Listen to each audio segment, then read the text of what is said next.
এই অঝোরধারা বৃষ্টি আর প্রকৃতির এমন রূপ কি মনোমুগ্ধ করে। এই বৃষ্টির মধ্যে গরম গরম মাছ ভাজা, কি দারুণ।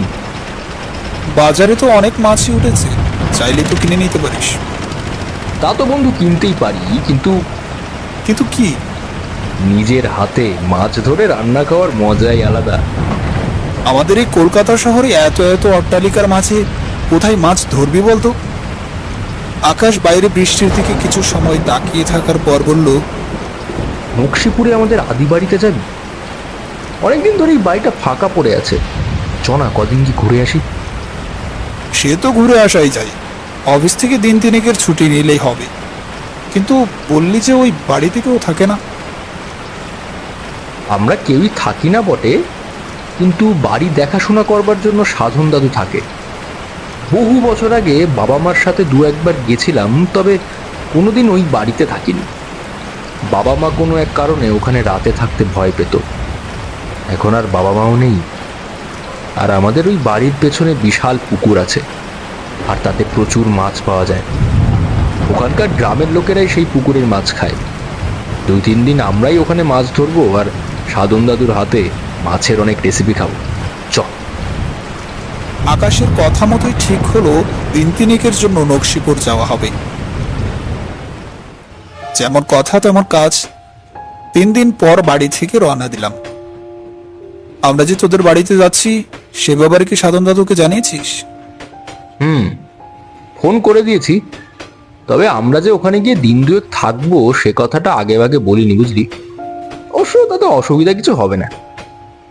আচ্ছা আকাশ, আমার একটা কথা শুনে বেশ অবাক লাগছে। কি কথা রে, বল না।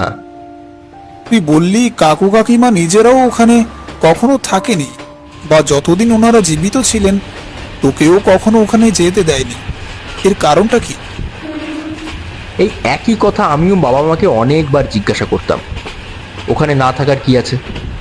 কিন্তু সব সময় বলতো সব কিছুর অত কারণ জানতে নেই, ওখানে একেবারে থাকাই যায় না, ইত্যাদি ইত্যাদি সব। তবে আমরা ওখানে গিয়ে কোনো ভুল করছি না তো? আরে না রে, তেমন কিচ্ছু না। আসলে শহরে মানুষ হয়েছি তো, গ্রামের পরিবেশে হয়তো ভালো লাগবে না, তাই না করতেন। বাবা মা তো সন্তানের কষ্ট হয়তো সহ্য করতে পারতেন না। ট্রেন যতই কলকাতাকে পেছনে ফেলে নকশিপুরের দিকে এগুতে থাকলো, ততই ট্রেনের জানালা দিয়ে বাইরে তার ছাপ স্পষ্ট হতে লাগলো। পাকা রাস্তার বদলে কাঁচা সরু রাস্তা, একটার গায়ে আরেকটা বাড়ির বদলে ফাঁকা ধান ক্ষেত, পাটের জমি, ছোট বড় পুকুর, আরো কত কি। মনটা অলিখিত খুশিতে ভরে উঠল। চারপাশে সুন্দর দৃশ্য, আর 2 বন্ধু গল্প করতে করতে কখন যে নকশিপুরে পৌঁছে গেলাম তা বুঝতেই পারলাম না।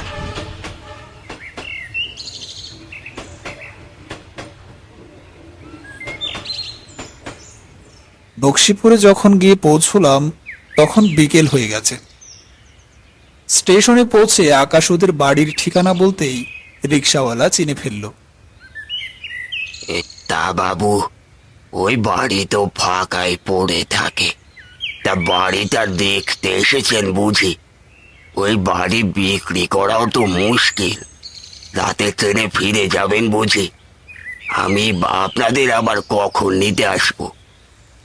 একসাথে অনেকগুলো কথা বলে রিক্সা চালকটি থামলো। আমরা ওখানে দিন 2 থাকবো, আর ওই বাড়িটা আমি বিক্রি করতে চাইছি, আপনাকে কে বললো? ওটা আমার আদি বাড়ি, ওটা বিক্রি করতে যাব কেন? ওই বাড়িতে রাতে থাকবেন মানে ওখানে? কি মানে মানে করছো? যা বলতে চাইছো খোলাখুলি বলো না। না কিছু না, আপনারা যা ভালো বুঝবেন তাই করুন। রিক্সা চালকটি বাড়ির কাছে গিয়ে যখন দাঁড়ালো, সবাই একবার বাড়িটার দিকে দেখে বেশ তাড়াহুড়ো করে সেখান থেকে চলে গেল। বাড়িটার কাছে যখন উপস্থিত হলাম ততক্ষণে সূর্য মামা পশ্চিম আকাশে হেলে পড়েছে। পড়ন্ত আলোতেও দোতলা বাড়িটা দেখে বোঝা গেল এককালের বেশ জমকালো বাড়িটার অবস্থা এখন আর আগের মতন নেই। বাড়িটার বেশ কিছু অংশে বটগাছ তার আধিপত্য বিস্তার করেছে। এই শুভ, ভেতরে আয়। বাইরে দাঁড়িয়ে অত কি ভাবছিস? আকাশের ডাকে সম্বিত ফিরে পেয়ে বাড়ির ভেতরে পা বাড়ালাম। আকাশ আগেই বাড়ির ভেতরে গিয়ে সাধন দাদুকে আমাদের আসার খবরটা দিয়ে দিয়েছে। সাধন দাদু কাঁপা কাঁপা গলাতে বলল, তোমাদের আসতে এত দেরি হলো, তাহলে তো আর বেশি সময় থাকতে পারবে না। রাত 8টার শেষ ট্রেন না ধরলে তো ফিরতেও পারবে না। না গো সাধন দাদু, আমরা তো দিন দুয়েক থাকবো এখানে। সে কি, এখানে যে থাকবে তা তো বলনি ফোনে। অবশ্য তোমার বাড়ি, তুমি থাকতেই পারো, কিন্তু আরে ওসব কিন্তু টিন্তু ছাড়ো তো। তোমার হাতের পুকুরের রুই কাতলা ঝোল খাবো বলেই তো এলাম। আর আমরা দুই বন্ধু পুকুর থেকে মাছ ধরবো। না না, একেবারেই না, একদম পুকুরের দিকে যাবে না। আমি অবশ্যই যা মাছ খেতে চাও সব খাওয়াবো, কিন্তু একদম পুকুরের দিকে যাবে না। এখন ঘরে চলো। আমি আর আকাশ কোন কথা বাড়ালাম না। তবে সাধন দাদুর হঠাৎ এমন উত্তেজনা দেখে বেশ অবাক হলাম বটে। আচ্ছা আকাশ, সাধন দাদু পুকুরে মাছ ধরার কথা শুনে এমন ভাবে ভয়ে আটকে উঠলো কেন? আসলে ছোটবেলা থেকে দেখছে তো, নিজের নাতির মতোই মনে করে। যেই শুনেছে পুকুরের পাড়ে মাছ ধরতে যাবো অমনি ভয় পেয়েছে, যদি জলে পড়ে যাই। খুব ভালোবাসলে যা হয় আর কি। সারাদিনের ক্লান্তির জন্যই নিদু দাদুর হাতে বেশ সুস্বাদু খাবার খেয়ে খাটে শুয়ে বালিশে মাথা রাখতেই ঘুমিয়ে পড়ি। রাতে ঘুম ভাঙে বিদ্যুৎ চমকানোর আওয়াজে। চোখ খুলতে মাথার কাছে জানালার দিকে তাকাতেই দেখি বাইরে জোরে সুরে বৃষ্টি হচ্ছে। পাশে তাকিয়ে দেখলাম আকাশ অঘুরে ঘুমাচ্ছে। ভাবলাম জানালাটা বন্ধ করে আসি। জানালার কাছে গিয়ে দেখলাম দূরে পুকুর দেখা যাচ্ছে, আর পুকুরের পাশের গাছটা হাওয়াতে এপাশ ওপাশে দুলছে। দৃশ্যটা বেশ মনোরম লাগছিল। শহরে এই দৃশ্য উঁচু উঁচু অট্টালিকার মাঝে কোথায় আর চোখে পড়ে? এমন সময় একটা দৃশ্য দেখে চোখটা আটকে গেল। দেখলাম পুকুরটার মাঝখান থেকে একটা কালো ছায়া পাক খেতে খেতে উঠে আসছে।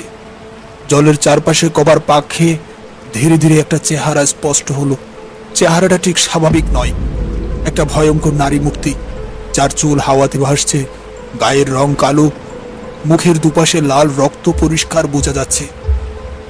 দু হাতে দুটো বড় সাইজের মাছ তখনও ছটফট করছে। এক কামড়ে একটা মাছের মাথা থর থেকে আলাদা করে চিবুতে লাগলো। এমন সময় সেই নারী মূর্তিটি মাথা তুলে আমার দিকেই তাকালো।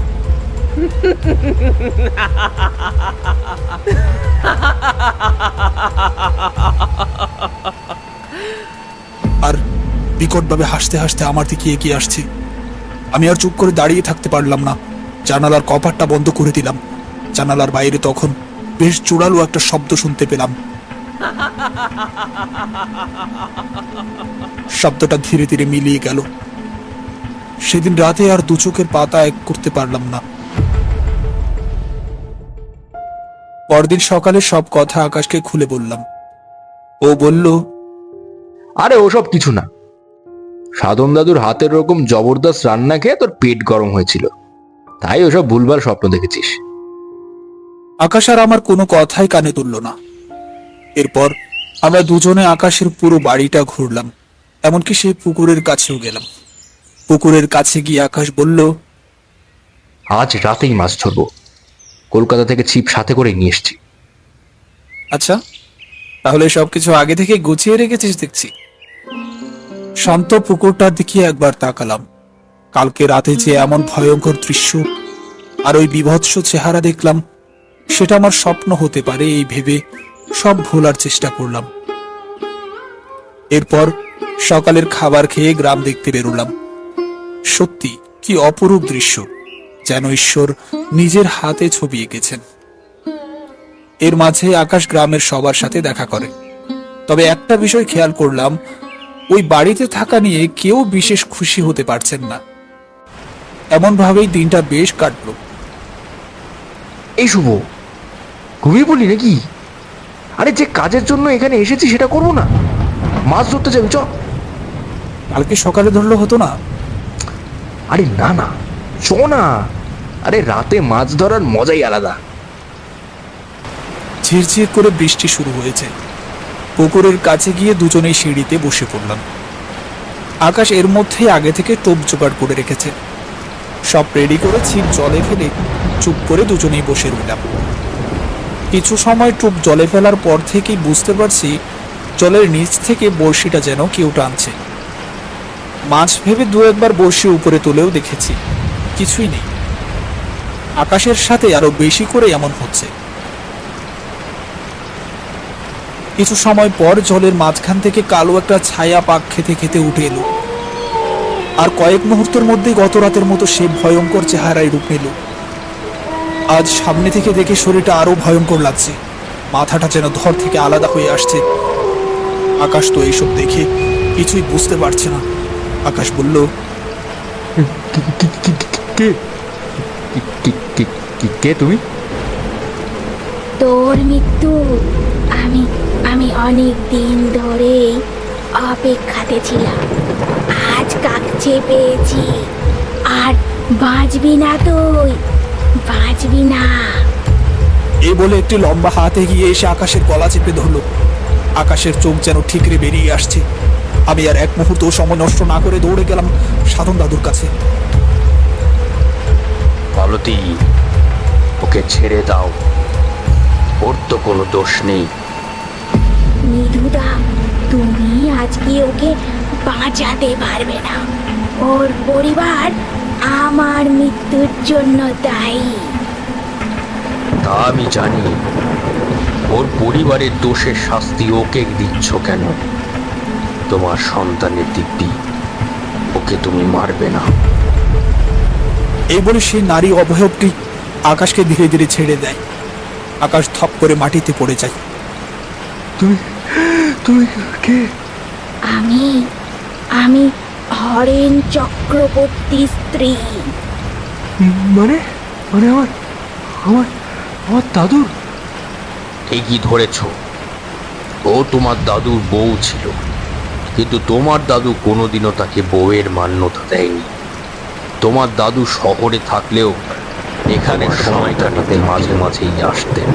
আর একবার এই গ্রামেরই মেয়ে মালতীকে তার পছন্দ হয়, তাকে বিয়ে করবে বলে প্রতিশ্রুতিও দেয়। বাবু, বাবু আমাকে কবে বিয়ে করবেন? আমি যে মা হতে চলেছি। কি বললি? তোকে বিয়ে করব? কত টাকা লাগবে বল, আমি তোর মতো ভিখারিকে বিয়ে করব? কিন্তু কিন্তু আপনি যে বলেছিলেন আমাকে বিয়ে করবেন। ওসব কথা ছাড়।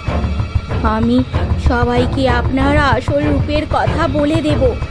আমার গর্ভে সন্তান যে আপনার, তাও বলে দেব।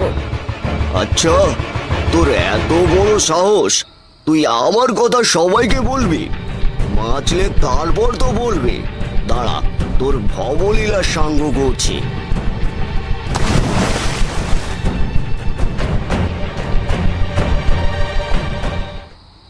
এই নিধু, এদিকে শোন। বাবু, আমাকে ডাকছেন? এ কি, মালতীর কি হলো? ও নাকি আমার সন্তানের মা হতে চলেছিল, তাই ওকে বিয়ে করতে হবে। দিয়েছি স্বর্গে পাঠিয়ে। ওকে ওকে মেরে ফেলেন বাবু? চুপ করে থাক, নইলে সবাইকে বলবো তুই ওকে মেরেছিস। কারণ মালতী তো আর কাউকে বলতে পারবে না। আর আমি পুলিশকে যা বলবো তাই বিশ্বাস করবে, তোর কথা কেউ শুনবে না। আমি গরিব ছিলাম, এটাই কি আমার দোষ ছিল? আমি তো মন থেকেই ভালোবেসেছিলাম। আমার সন্তানের কি দোষ ছিল যে পৃথিবীর আলো অবধি দেখতে পারল না? আমি চেয়েও কিছু করতে পারিনি, কারণ আমার মতো চাকরের কথা কেই বা বিশ্বাস করবে? তবে আমি আমার বদলা নিয়েছি। কবছর পর যখন হরেন আবার এই বাড়িতে বউ নিয়ে আসে, গভীর রাতে মাথার কাছে আমার বিভৎস চেহারা দেখে অসুস্থ হয়ে পড়ে। দাদু বুঝতে পেরেছিল তার বংশধর কেউ এই বাড়িতে থাকলে বাঁচবে না, তাই মরার আগে হয়তো সব বলে গিয়েছিল। এই কারণে বাবা কোনোদিন এখানে এসে থাকতো না, আর আমাকেও আসতে দিত না। সত্যি আমরা পাপী। তুমি যা শাস্তি দিতে চাও দিতে পারো। আমি রাগের বশে ভুল করতে যাচ্ছিলাম, তোমার কোনো দোষ নেই। তবে আমার শেষ একটা ইচ্ছা রাখবে। অবশ্যই, বলুন। পুকুরের নিচ থেকে আমার দেহ বার করে সৎকার করে দাও, তাহলেই আমার মুক্তি হবে। এই বলে সে ভয়ানক নারী মূর্তিটি হাওয়ায় মিলিয়ে যায়।